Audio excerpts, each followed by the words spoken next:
ओम शांति। 1 जून 1973।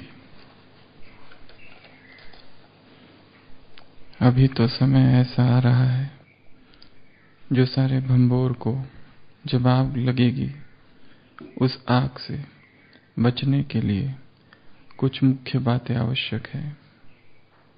जैसे कहीं भी आग लगती है तो आग से बचने के लिए पहले किस वस्तु की आवश्यकता होती है। जब इस विनाश की आग चारों ओर लगेगी, उस समय आप श्रेष्ठ आत्माओं का पहला कर्तव्य कौन सा है? शांति का दान अर्थात शीतलता का जल देना। पानी डालने के बाद फिर क्या क्या करते हैं? जिसको जो कुछ आवश्यकता होती है वह उनकी आवश्यकताएं पूर्ण करते हैं। किसी को आराम चाहिए, किसी को ठिकाना चाहिए, मतलब जिसकी जैसी आवश्यकता होती है वही पूरी करते हैं। आप लोगों को कौन सी आवश्यकताएं पूर्ण करनी पड़ेगी वह जानते हो। उस समय हर एक को अलग अलग शक्ति की आवश्यकता होगी। किसी को सहन शक्ति की आवश्यकता, किसी को समेटने की शक्ति की आवश्यकता, किसी को निर्णय करने की शक्ति की आवश्यकता और किसी को अपने आप को परखने की शक्ति की आवश्यकता होगी। किसी को मुक्ति के ठिकाने की आवश्यकता होगी। भिन्न भिन्न शक्तियों की उन आत्माओं को उस समय आवश्यकता होगी। बाप के परिचय द्वारा 1 सेकंड में अशांत आत्माओं को शांत कराने की शक्ति भी उस समय आवश्यक है। वह अभी से ही इकट्ठी करनी है, नहीं तो उस समय लगी हुई आग से कैसे बचा सकेंगे, जीवदान कैसे दे सकेंगे। यह अपने आप को पहले से ही तैयारी करने के लिए देखना पड़ेगा। तो अव्यक्त मुरली है 1 जून 1973। बाबा कह रहे हैं, अभी से ही ऐसा समय आ रहा है जो सारे भंबोर को जब आग लगेगी, उस आग से बचने के लिए कुछ मुख्य बातें आवश्यक है। कौन सी बातें? जैसे कहीं भी आग लगती है तो आग से बचने के लिए पहले किस वस्तु की आवश्यकता होती है? जब इस विनाश की आग चारों ओर लगेगी, उस समय आप श्रेष्ठ आत्माओं का पहला कर्तव्य कौन सा होगा? सबसे पहले क्या देना है? जल, शीतलता, शांति का दान अर्थात जल। और जल डालने के बाद फिर जिसको जिस शक्ति की चीजों की आवश्यकता है, किसी को आराम चाहिए, किसी को ठिकाना चाहिए, वह पूर्णी करनी पड़ेगी। आप लोगों को कौन सी आवश्यकता पूर्णी करनी पड़ेगी? अलग अलग। सहनशीलता की शक्ति, समेटने की शक्ति, निर्णय की शक्ति, परखने की शक्ति, किसी को मुक्ति के ठिकाने की आवश्यकता। भिन्न भिन्न शक्तियों की उन आत्माओं को उस समय आवश्यकता होगी। बाप के परिचय द्वारा 1 सेकंड में क्या करना है? 1 सेकंड में अशांत आत्माओं को शांत कराने की शक्ति भी उस समय आवश्यक है। वह अभी से ही इकट्ठी करनी है, नहीं तो उस समय लगी हुई आग से कैसे बचा सकेंगे, जीवदान कैसे दे सकेंगे। यह अपने आप को पहले से ही तैयार करने के लिए देखना पड़ेगा। तो बाबा कह रहे हैं, संसार में आग लगेगी। कौन सी आग लगेगी? 2 प्रकार की आगे, एक है स्थूल और दूसरी है सूक्ष्म। स्थूल आग जो हम जानते हैं, उसमें भी बहुत सारे प्रकार दिए हुए, class 1, class 2, class 3, class A, class B, class C, class D, class E। इस तरह से अलग अलग प्रकार की स्थूल आग है। उससे बचने के लिए क्या किया जाता है? फायर एक्सटिंग्विशर, फायर फाइटर्स की आवश्यकता होती है। उसी तरह सूक्ष्म आग भी है। सूक्ष्म आग कौन कौन सी है जो कि संसार में लगेगी? एक तो विकार की आग, दूसरी बदले की भावना की आग, पाप की आग, विकर्मों की आग और पश्चाताप की आग, नफरत की आग। तो विकार और सूक्ष्म स्वरूप संसार में भी ये भी आग है। पैशन, वासनाओं की आग। तो ये सारी आग एक तरफ होगी और एक तरफ स्थूल आग होगी। पहली कहा जाता है कंबस्टिबल, अग्नि, ज्वलनशील मटेरियल्स, वो सारा कुछ जलेगा, जैसे वुड, फाइबर या इस तरह की जो भी चीजें होती है, वस्तुएं, जिसको क्लास ए कहा गया है।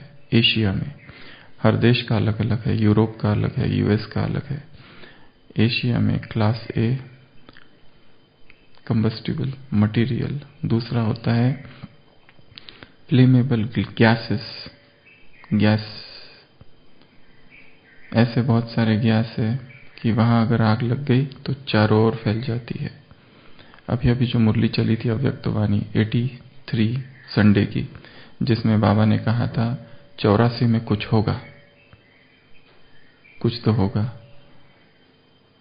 भोपाल गैस ट्रेजेडी हुई थी दिसंबर 1984 में, और अक्टूबर 84 में भी 3 दिन तक जो चला था। When the great tree falls, the earth shakes, Indira Gandhi. बाबा ने उसकी सूक्ष्म भविष्यवाणी 1 दिसंबर 1983 की मुरली में दी थी कि 84 में कुछ हलचल होगी।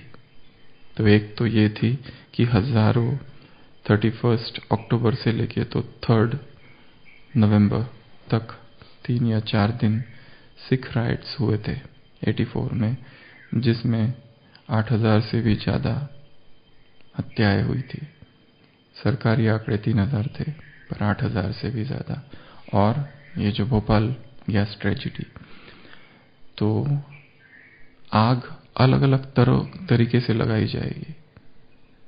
जिंदा जला दिया गया था लोगों को 84 में, घरों को जला दिया गया था। ऐसा भयंकर रूप होगा, दुकान से लेके तो सब कुछ। तो गैसेस, वो भी एक आग होगी, स्थूल फ्लेमेबल गैसेस। फिर है flammable liquids, class C, flammable solids, electric fire, class D, और ई किचन फायर, जिसको क्लास के भी कहा जाता है कभी कभी। ऐसी 6 प्रकार की स्थूल है। फिर इसमें बहुत सारी अलग अलग देशों में वैरायटीज है। तो जब आग लगती है तो अलग अलग तरीके से अलग अलग जगह पर आग लगेगी। Liquids, gas, solid, electric, combustible material और किचन फायर्स।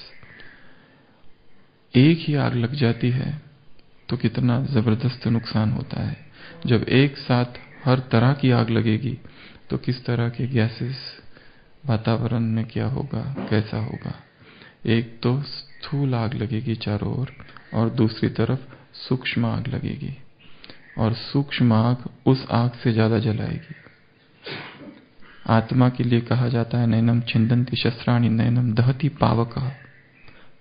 संस्कृत में आग को पावक कहा जाता है। पावक अर्थात जो पवित्र बनाता है। लैटिन में फायर को यूरोस अर्थात दैट विच प्यूरिफाइज। आग को प्यूरिटी से जोड़ा गया है, प्योर बनाता है। कहते हैं आत्मा को अग्नि जला नहीं सकती, परंतु फिर भी आत्मा जलती है। किससे? विकारों में वो ताकत है जो आत्मा को जलाती है। स्थूल चीजें, स्थूल अग्नि आत्मा को नहीं जला सकती, पर विकार रूपी अग्नि आत्मा को झुलसा दे। आत्मा झुलस जाती है, उसमें काली हो जाती है, आग लगती है आत्मा में। तो एक तरफ तो स्थूल आग है जिससे शायद कोई अपने आप को बचा ले, भाग जाए बचाकर, परंतु जो सूक्ष्म अग्नि है, और ये अग्नि बाहर भी लगेगी और अंदर भी लगेगी, और अंदर जो आग लगेगी उससे स्वयं को बचाना, उसके लिए लंबे समय का अभ्यास चाहिए। क्योंकि चिंगारी भी होगी तो बाहर आ जाएगी। जो विकार, जो भोग की कामना 10 साल, 20 साल, 30 साल पहले थी और फिर ज्ञानी योगी पवित्र जीवन था, वो आग भी चिंगारी बनकर इधर आ जा सकती है यदि उसे पूरा राख नहीं बनाया गया। फिनिक्स नाम का पक्षी होता है, जल के मर जाता है, राख से फिर उठता है। मिथक है, मिथ, बट स्टिल कहा जाता है। उसी तरह संस्कार जल गया था, राख हो गया था, फिर भी फिनिक्स पक्षी की तरह उठकर बाहर आ सकता है, क्योंकि वातावरण में, वायुमंडल में आग होगी, ये उसको ला सकती है। कितनी आवश्यकता है चेकिंग की। ज्यादा खतरा बाहर की आग से नहीं है, आंतरिक आग से है। अर्नोल्ड टॉर्नबी नाम का एक ब्रिटिश हिस्टोरियन हुआ था कभी। अर्नोल्ड टॉर्नबी ने एक भविष्यवाणी की है। उसने लिखा है कि वर्तमान जो सभ्यताएं है और पुरातन सभ्यताओं का जो नाश हुआ, मिस्र की सभ्यता, मेसोपोटामिया की सभ्यता, ये सारी सभ्यताओं का, जो यूनान की सभ्यता, मिस्र की, भारत की, उनका नाश बाहर की आपदाओं से हुआ है, बाहर के शत्रुओं से हुआ है, बाहर के विरोध से हुआ है। बट जो आने वाली सभ्यताएं हैं, उनका नाश बाहर के शत्रुओं से नहीं होगा। आर्नोल्ड टॉर्नबी आज से 100 वर्ष पहले हुआ है। उसने लिखा है अपनी बुक्स में कि आने वाली सभ्यताओं का नाश आंतरिक शत्रु से होगा, आंतरिक द्वंद्व से होगा, अंतर द्वंद्व से होगा। बाहर का द्वंद्व उसे नाश नहीं कर पाएगा। उसी तरह आत्मा का नाश बाहर से कम, अंदर से ज्यादा होगा। पश्चाताप की अग्नि होगी, पाप की अग्नि होगी, विकर्मों के स्मृति की अग्नि होगी। ये अग्नि उसको ज्यादा जलाएगी, वो अग्नि कम। यहां बाबा तो कह रहे दोनों अग्नियां एक साथ हो तो फिर क्या होगा। क्योंकि ये जो अग्नि है, जब भी इस तरह की भी अग्नि लगती है तो व्यक्ति क्या हो जाता है, हलचल में आता है। ऊपर से जो स्थिर दिखने वाले हैं वो हलचल में आ जाते हैं। ये आग लगने के बाद गैस में आग लग गई, लिक्विड में आग लग गई, सॉलिड में आग लगी, इलेक्ट्रिक फायर हो गई, किचन में आग लग गई, या कंबस्टिबल मटेरियल, उसको 6 प्रकार की अग्नि, उधर 6 क्लासेस ऑफ फायर, तो हलचल पैदा कर देते हैं। हलचल वो ना पैदा करे पर दूसरे करेंगे ज्यादा, मीडिया, सब कुछ, और डरा देंगे व्यक्ति को। तो बाबा कह रहे जब संसार में ऐसी आग लगेगी तब तुम्हें क्या करना है, तुम क्या करोगे, क्या करोगे? शांति का दान। परंतु जिसमें खुद ही आग लगी है, the mind on fire, the ignited mind, जो खुद ही विकारों में जल रहा है, वो शांत कैसे कर पाएंगे? तो कितना स्वयं को अंदर से शांत करना पड़ेगा, शीतलता का जल देना पड़ेगा। पानी डालने के बाद फिर क्या करते, फिर तो वो बात की बात है। पहले तो खुद ही शांत होना पड़ेगा, शांत रहना पड़ेगा और शांति की किरणें फैलानी पड़ेगी। ये कार्य है और ऐसा समय आने वाला है। जबकि संसार में आग बढ़ती जाएगी, बढ़ती जाएगी, बढ़ती जाएगी। नए नए प्रकार की आग आएगी जो हमने सोची नहीं थी। ये तो मुख्य 6 है, ऐसी असंख्य प्रकार है और अलग अलग अलग अलग अलग एक्सप्लोजिव्स, क्या क्या क्या क्या है, वो सब एक साथ होगा। तो अग्नि रोधक फायर प्रूफ जैकेट पहनना पड़ेगा और हमारे पास क्या हो, वो फायर एक्सटिंग्विशर, अग्नि शमन यंत्र, और हमें बनना पड़ेगा वो अग्नि शमक दल। बाबा ने कहा है मुरलियों में, इस संसार में काम विकार की आग लगी है, तुम हो कौन? Fire extinguisher. अंदर जरा भी आग ना हो, विकार की आग, पाप की आग, इवन पश्चाताप की भी आग नहीं, उससे भी बाहर। तो स्वयं को शांत करना, स्वयं को स्थिर रखना, उस मॉक ड्रिल्स की प्रैक्टिस करना, जैसे मेडिकल में मॉक ड्रिल्स की जाती है। उस दिन बता रहे थे मॉक ड्रिल्स में क्या करते हैं, जैसे कोई मास कैजुअलिटी आ जाए तो मॉक ड्रिल्स की जाती है। सबसे ज्यादा इजराइल में बहुत ज्यादा प्रयोग और संशोधन हुआ है मॉक ड्रिल्स का।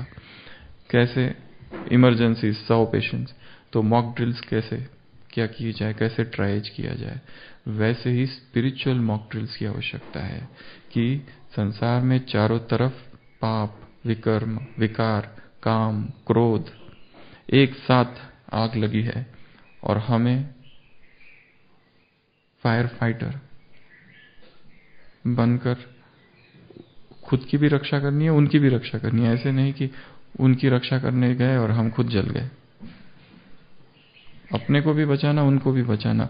उसमें क्या किया जाए, उसकी स्वयं हर एक को वह स्पिरिचुअल मॉक ड्रिल डिसाइड करना पड़ेगा। और हमारे पास भी जैसे वो फायर फाइटर होता है, उसके भी अलग अलग क्लासेस है। फायर फाइटर, फायर एक्सटिंग्विशर के, वो जो है ना लाल कलर का, उसके भी अलग अलग क्लास होते हैं। ऐसा स्पिरिचुअल फायर एक्सटिंग्विशर, आध्यात्मिक या रूहानी अग्नि शमन यंत्र हम खुद बन जाए, फायर ब्रिगेड। तो मन ही मन इसकी प्रैक्टिस भी हो कि अगर ऐसी आत्माएं चारों तरफ से आ गए कि जिनके अंदर विकारों की आग लगी हुई है, काम वासना से जो पीड़ित है, क्या हम उसको शांत कर पाएंगे या हम खुद ही उसके प्रभाव में आ जाएंगे? क्रोध से पीड़ित है, अत्यंत क्रोध में है, इतना क्रोध में है, इतना क्रोध में है, कोई सामने का व्यक्ति सुनने को तैयार नहीं है, क्या उस समय उसे शांत किया जा सकता है? या उसे शांत करना तो दूर की बात है, खुद का प्रोटेक्शन कर सकते हैं। सुनने को ही तैयार नहीं, सीधा मारने ही आ रहा है।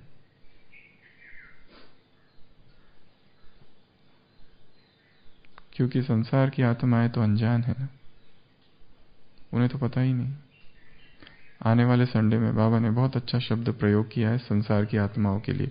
वो लोग समझते हैं हम कौन है, VIP।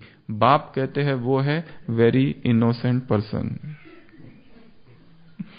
वो अनजान है, बेचारे, उनको तो पता ही नहीं। वो अपने आप को VIP समझते हैं, परंतु बाप उनको कहते हैं VIP, वेरी इनोसेंट पर्सन। और तुम कौन हो? सेंट। तुम हो सेंट, वो है VIP। तो सेंट VIP सेंट जो होगा वो खुद बहुत स्टेबल होगा, खुद बहुत शांत होगा। पानी की तरह कितने भी आघात उस पे हो, कुछ नहीं। तुका मने संत सोसी जगाचे आघात। संत वो है जो जग के आघात को सहन करे। जगत पीड़ा देगा, मारेगा, तड़पाएगा, शरीर को नहीं, स्थूल सूक्ष्म, मन को, वो सारे जो सहन करता है वो संत। इसके लिए तो संत महाराष्ट्र में कहते गजानन महाराज आना चाहिए, पर हमारे घर में नहीं, बाजू के घर में, क्योंकि वो आ गया तो साधु बन जाएगा और वो वैसे कपड़े नहीं पहनते थे, वो बन जाएगा, बहुत अच्छा है, हम उनकी पूजा करेंगे, पर हमारे घर में हमारा बेटा जन्म नहीं लेना चाहिए, बाजू वाले के घर में आ जाए तो ठीक है। और उसको त्याग भी बहुत करना पड़ता है। संत बहुत ऊंची उपाधि है। तो संसार में आग होगी, स्थूल आग, सूक्ष्म आग, और हमें क्या बनना है? Fire extinguisher. हमें क्या बनना है? Fire fighter. हमें क्या बनना है? Fire brigade. और जल डालना है, कौन सा? शांति का जल, प्रेम का जल। आगे क्या करना है? और फिर जो जिसकी आवश्यकता है वो पूर्ण करनी है। किसकी क्या क्या आवश्यकता होगी? बाबा ने भी उसकी बहुत बड़ी लिस्ट यहां पर दी है। ये बाबा कह रहे 73 में ये सारी बातें बताई जा रही है। किसको निर्णय करने की शक्ति चाहिए वो दो, जिसको सहन शक्ति चाहिए वो दो, किसको समेटने की चाहिए वो दो, किसको परखने की चाहिए वो दो, किसी को मुक्ति के ठिकाने की आवश्यकता है वो दो।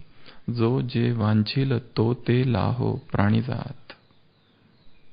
ज्ञानेश्वर ने लिखा है, संत ज्ञानेश्वर ने, कि ऐसा सबको मिल जाए जो जिसको चाहिए वो उसको मैं दे सकूं। जो जे वांछिल, जिसकी जो इच्छा है वो उसको प्रदान करो। ये सबसे बड़ी अवस्था है। भिन्न भिन्न शक्तियों की उन आत्माओं को उस समय आवश्यकता होगी। बाप के परिचय द्वारा 1 सेकंड में अशांत आत्माओं को शांत करने की शक्ति भी उस समय आवश्यक है। हम बाप का ऐसा परिचय नहीं देंगे कि ये बाप है, ये ज्योति बिंदु है, ये परम धाम में है, उसके ये 36 गुण है, वो इस समय आता है। इतना सब टाइम नहीं है। आत्मा है, सामने है, वो यहां पर साक्षात्कार करे। संडे की मुरली जैसे उनको लगे कोई आसमान से सितारा आया है।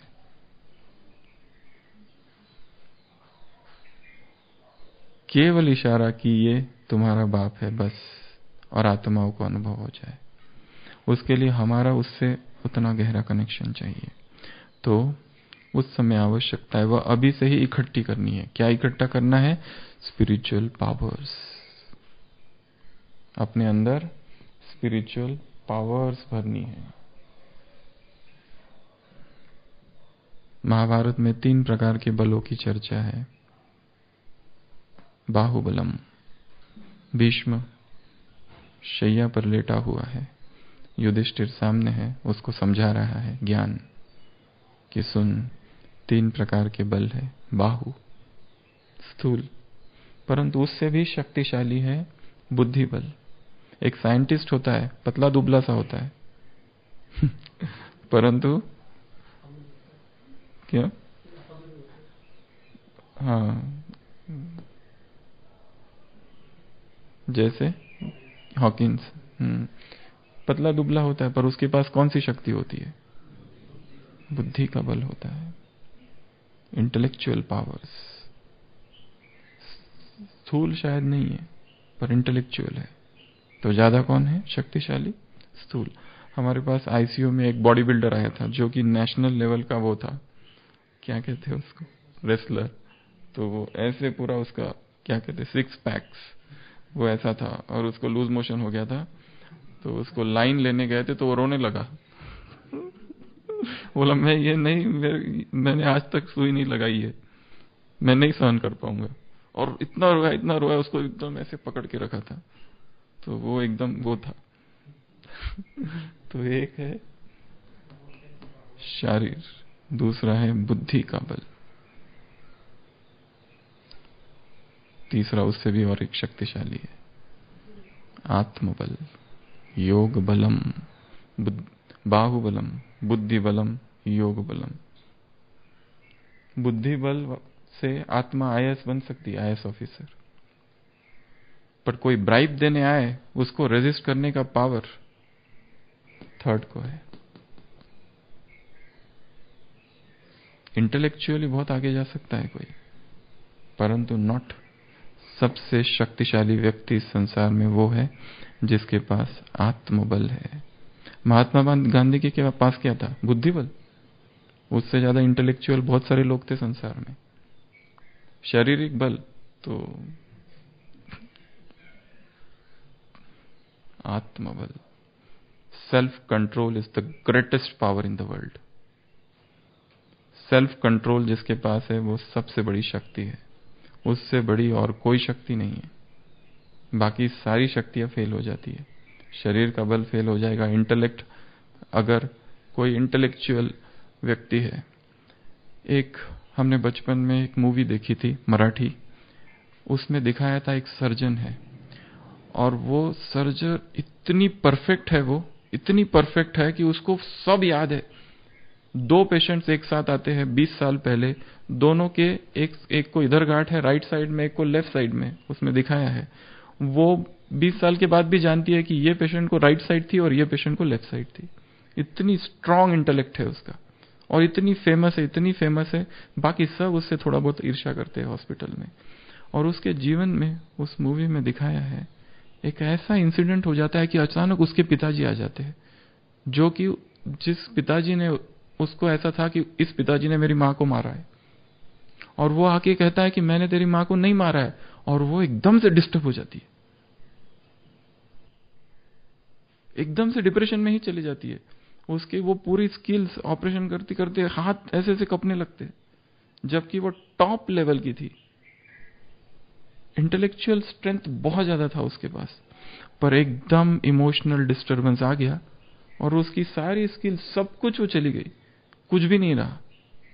एंटी डिप्रेसेंट्स, डिप्रेशन की दवाइयां चालू हो गई। जैसे उसके पिताजी आके कहते कि मैंने मारा ही नहीं था, और वो जो छोटी थी जब, उसने विटनेस दिया था कि इसने मारा है, मेरे पिताजी ने मेरी मां को, और वो आके अब कहता है कि मैंने मारा ही नहीं था, तुमने गलत साक्ष्य दी है। वो पूरी कहानी सुनाता है उसको, उसकी मां क्या क्या थी और वो क्या समझती थी।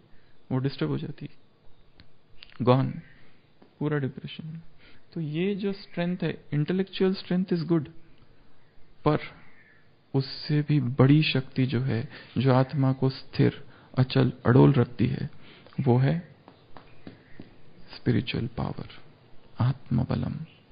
तो इन अग्नियों से बचने के लिए स्वयं में क्या भरना है?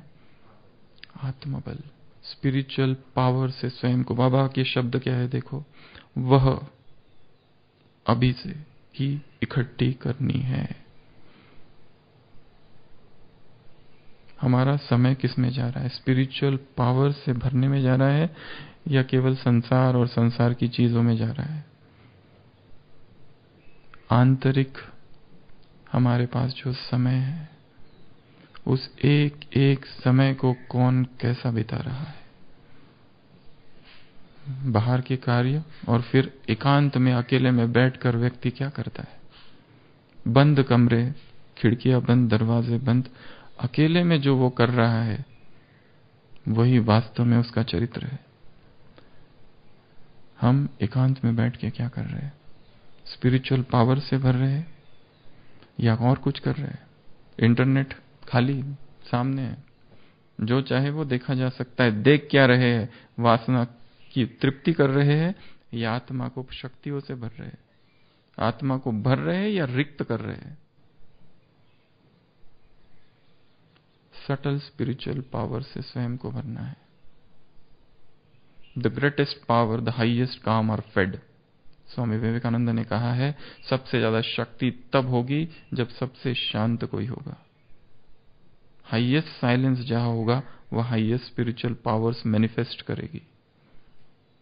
आइंस्टाइन ने एक जगह बहुत अच्छी चीज लिखी है। उसने लिखा है कि मेरे पास समस्या होती है, I think 99 times and nothing comes. I think 99 times and nothing comes. I sink in silence and truth comes unto me. मैं मौन में चला जाता हूं और सत्य मेरे पास आ जाता है। उस मौन में, उस एकांत में, उस एकांत के क्षणों में जब आत्मा स्वयं को सब तरह से डिटैच कर देती है, सारी एक्टिविटीज से, और स्व में स्थित हो जाती है, वहां पर स्पिरिचुअल पावर्स भरना चालू होती है आत्मा में, और वही पावर्स काम आती है फिर सारे दिन भर जो भी होगा वो पावर्स काम आएगी। तो स्वयं को शक्तियों से भरना एक, दूसरा इतना पावरफुल बनाना कि वो अग्नि हम पर प्रभाव न डाल सके। एक क्लास में बताया था, ऐसी हमें अपने अंदर एक सर्कल ऑफ फायर निर्माण करना है।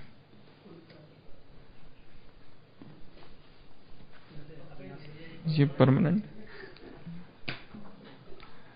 एक सप्त अग्नि का घेरा निर्माण करना है। जैसे मैं आत्मा ये हूं, चलते फिरते 7 अग्नियां, 1 2 3 4 5 6 7, ये एक अभ्यास है योग का प्रयोग कि मैं चल रहा हूं, उठ रहा हूं, जा रहा हूं, सब कुछ कर रहा हूं, पर मेरे इर्द गिर्द ये सप्त अग्नियां हैं, सप्त अग्नि का गोला, सप्त अग्नि का घेरा, साथ साथ लेकर चलना है इसको। सबसे पहले ज्ञान अग्नि,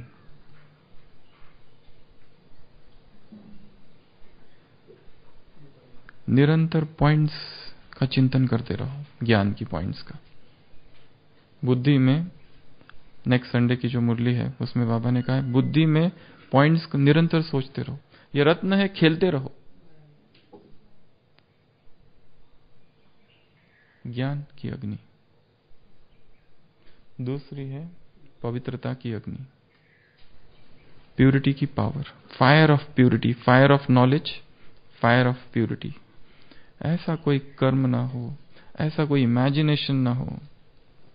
अनचेस्ट imagination is as good as unchaste action. Vivekananda ने कहा है, unchaste imagination is as good as unchaste action. विकारी कल्पना करना बैठकर, केवल बैठकर सोचना,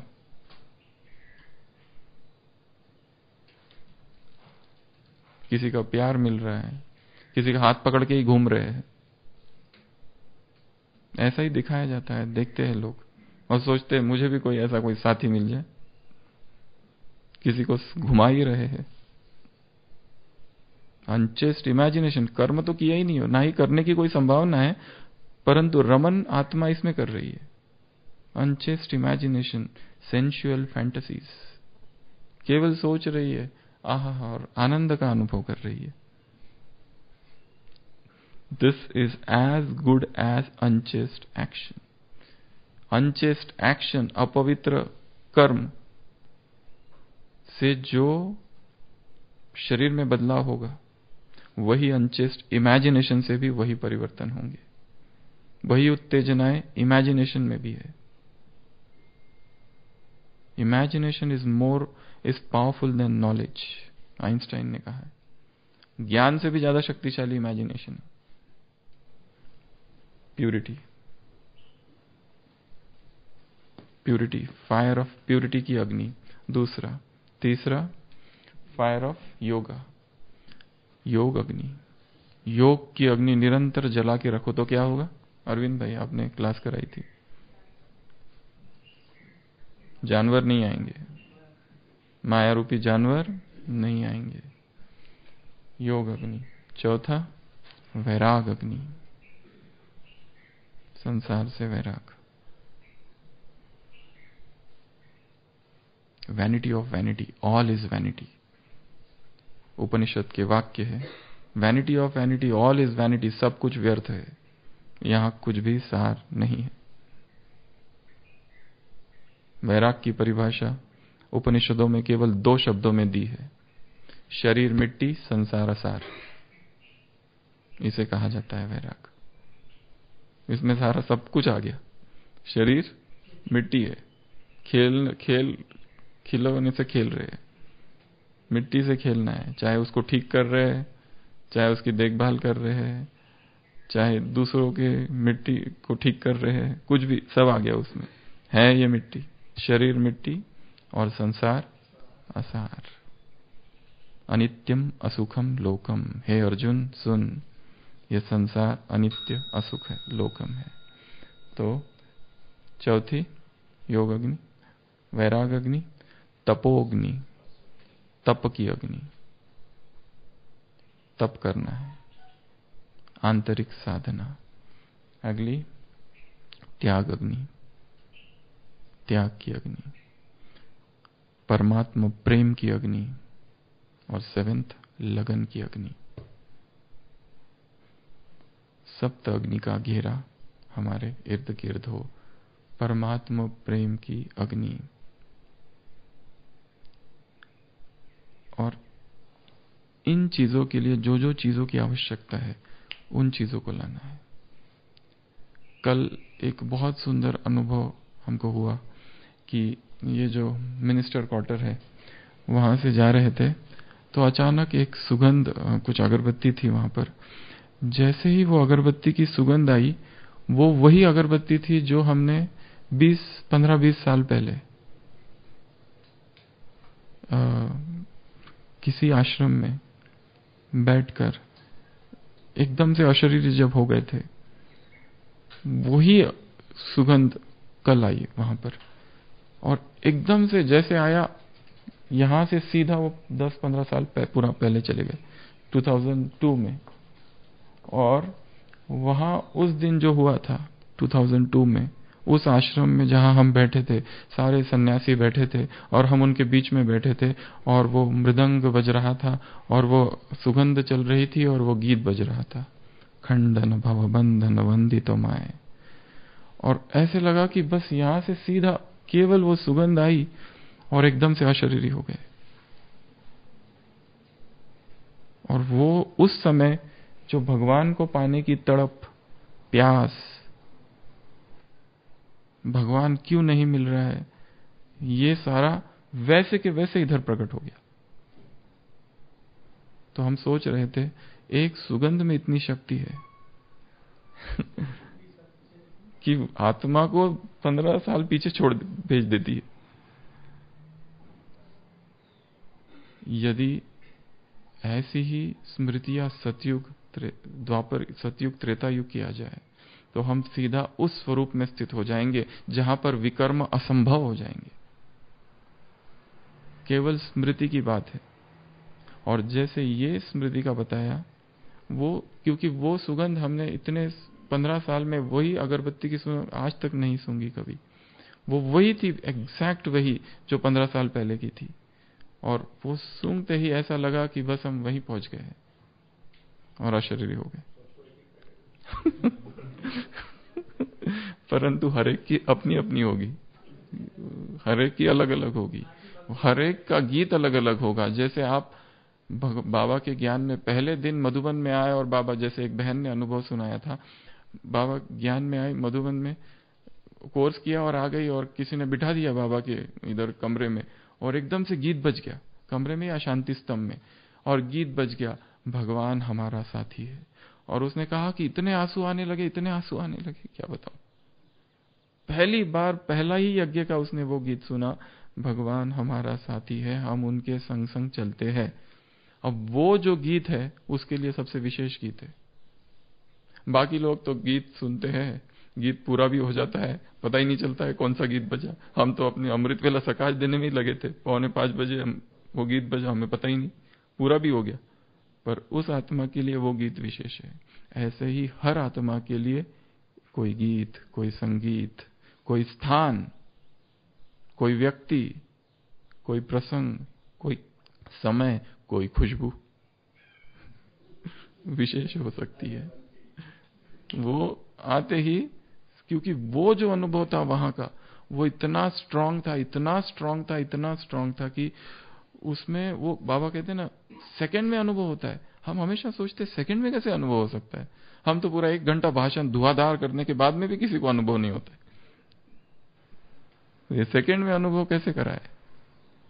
आत्मा को अनुभव कराना अर्थात उसको सीधा शरीर अवस्था में पहुंचा देना। और वो जब होगा वो बताकर नहीं होगा, अकस्मात होगा। अकस्मात, हमें भी नहीं पता रहेगा, कोई निमंत्रण नहीं आएगा पहले कि कल मैं आ रहा हूं। अपने आप अनुभव होगा। जब कोशिश करेंगे अनुभव करने की तो नहीं होगा। आज मैं अनुभव करके रहूंगा, करके रहूंगा, रात भर बैठो, पूरी रात बैठे कोई अनुभव नहीं, छोड़ दो, शांति से बैठ जाओ। The state of no mind, ज़हन कहता है नो माइंड की स्टेट में पहुंच जाओ। उस नो माइंड की स्टेज में एक्सपीरियंस विल हैपन। जैसे आर्किमिडीज को राजा ने कहा, ये लो गहना, इसमें बताओ ये नकली लग रहा है, रोल्ड गोल्ड, इसमें बताओ कितना एलॉय मिक्स है। और दिन रात सोचते रहा, कई हफ्तों तक सोचते रहा, क्या है क्या है क्या है, कैसे, सारे फॉर्मूले लगा दिए, नहीं हुआ। एक दिन नहा रहा था अपने टब में, सोचा छोड़ो अभी कब तक सोचते रहेंगे, और अचानक वो आ गया, वहां से चिल्लाते हुए निकला नंगा, यूरिका यूरिका यूरिका यूरिका, सीधा राजमहल में, क्योंकि उसको आंसर आ गया, वहां पता चल गया उसको answer. The state of no mind, निर्बीज समाधि, निर्विकल्प समाधि, केंशो, ज़हन कहता है केंशो, साटोरी, निर्वाण, कैवल्य, केवल अवस्था, बीएटिट्यूड। इन अवस्थाओं में ही अध्यात्म का ज्ञान आता है, बाकी अवस्थाओं में नहीं आता। विचार सागर मंथन आवश्यक है, पर परम ज्ञान, परम अनुभव, ये सब रिक्त हो जाता है, एम्प्टी, तब ज्ञान उतरता है। तो अपने आप को इन सप्त अग्नियों के घेरे में रखना है, अग्निशमक यंत्र बनना है और इन अग्नियों को शांत करना है, स्वयं को भी शांत करना है। ओम शांति।